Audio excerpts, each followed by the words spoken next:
channel again, and this is my second time to vlog. Alam niyo naman na nung last time, if you can still recall, kung napanood niyo yung first vlog ko, it's all about my, of course, my simple way of introducing myself. At part of my introduction is that nasabi ko po sa inyo that I'm also a professor ng UP Soler, teaching labor and social legislation laws. Ngayon po, I can share you in my own little way yung mga mahalagang karapatan ng mga manggagawa na nakasaad sa saligang batas. Ito ay sometimes tinatawag natin na basic rights of the workers. Okay? Ano yung mga basic rights of the workers? Of course, nakalagay sa ating saligang batas, pwede natin ano sa acronym na WORCIP, WORCEEP. Okay. Ang WORCIP stands for the right of the workers to work in a humane condition. The right to organize, the right to receive a living wage, the right to collective bargaining, the right to engage in peaceful concerted activities including the right to strike in accordance with law, the right to enjoy a security of tenure, and the right to participate in the decision-making process affecting the employee's rights and benefits. Okay, isa-isayin natin explain ito sa pagkakaalam ko na sana maintindihan ng lahat. In short, explaining it in a very layman's term.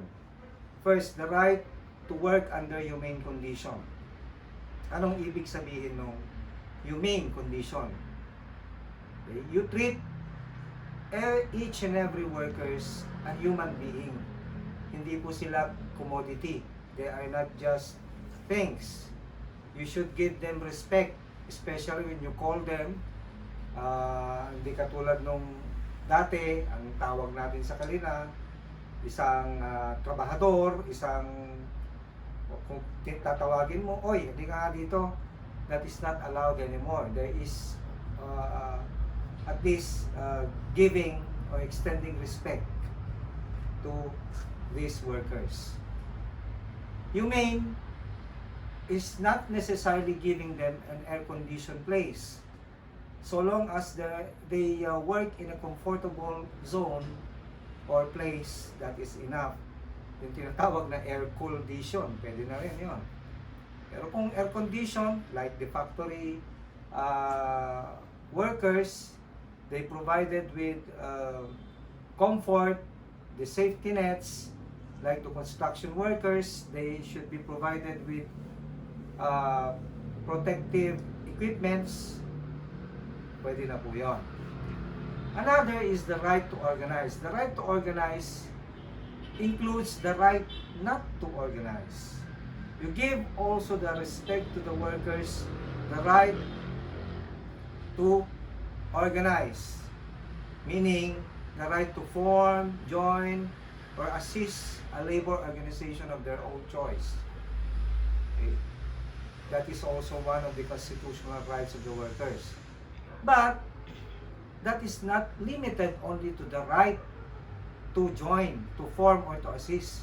It is also their right not to join. So you cannot force them also to join, form, or assist a labor organization of their own. Bawal din po yun. Like, for example, like the Iglesia ni Cristo.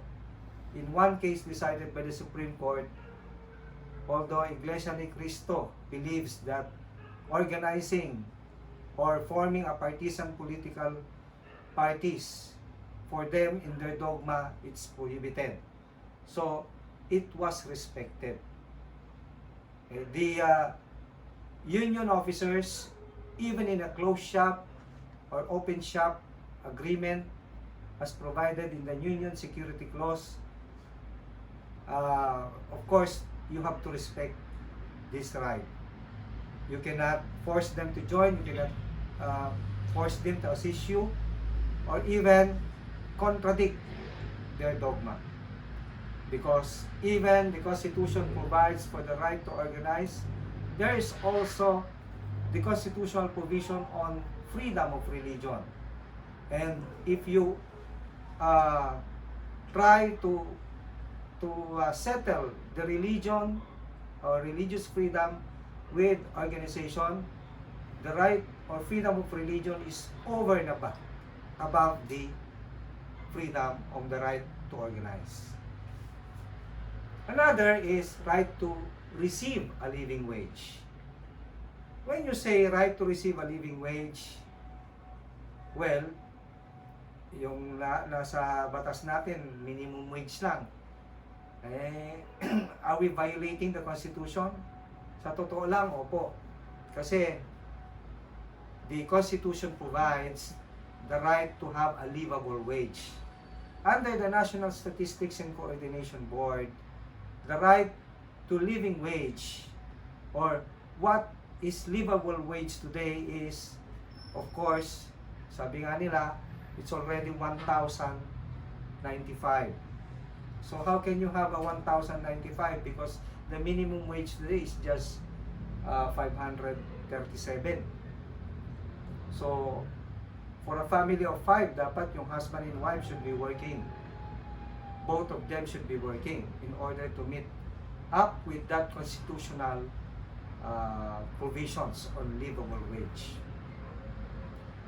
Another right is the right to engage in peaceful, concerted activities, including the right to strike in accordance with law. What is this right? When you say engage in peaceful, concerted activities, well, the worker, let's say for example, if the worker would like to air his grievance against the employer, pwede ba siyang bumaba, tapos maglagay ng placard na itaas niyo yung sweldo ko? Well, in some conditions, in some situation, that is allowed, provided that it's peaceful. You're not blocking the ingress or egress of the company. Pag sinabi mong blocking the ingress, egress, kung naglalakad ka dun sa main door ng employer, huwag mong haharangin yung mga customers nila. And you should do that during your break time. Because if you do that during your working time, which cuts across your working time, that is the violation naman ng office rules and regulations. You may not be liable for concerted activities as a violation, but you may be liable for, of course, loafing, or pwedeng using a working time to your benefit. And that is also stated under your company rules, should there be any company rules or guidelines to that effect. Another right is the right to enjoy a security of tenure. What is this right? Well, no person can be terminated or removed, suspended, or even impose personnel sanctions without just or authorized causes for termination. Okay? So, di mo basta-basta matanggal yung worker, especially if the worker is already a regular worker. But whatever may be the status of the worker, be he or she a regular, probationary, or any kind of employee, this security of tenure or tenurial security will always apply. Well, it's in accordance with the degree or way of the security.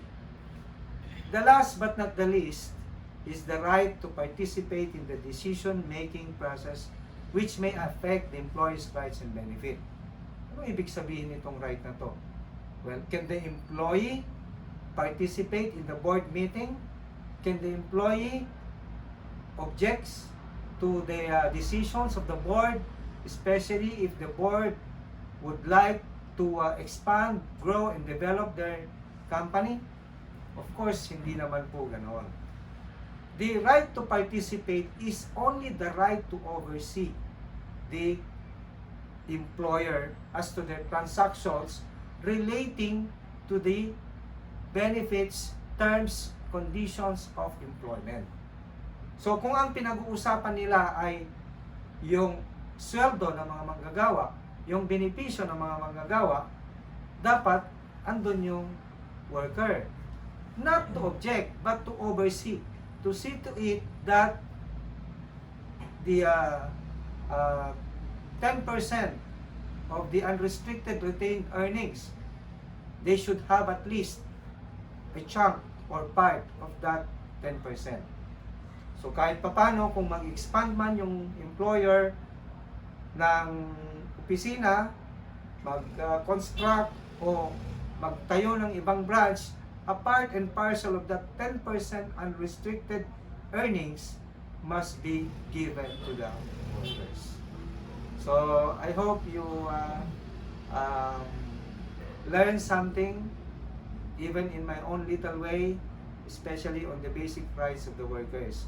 Sa mga questions nyo, kung may mga questions nyo, you can just share, subscribe, hit the notification bell, and maybe post some questions so that I can answer it in my little way. So, again, maraming salamat and see you. Thank you.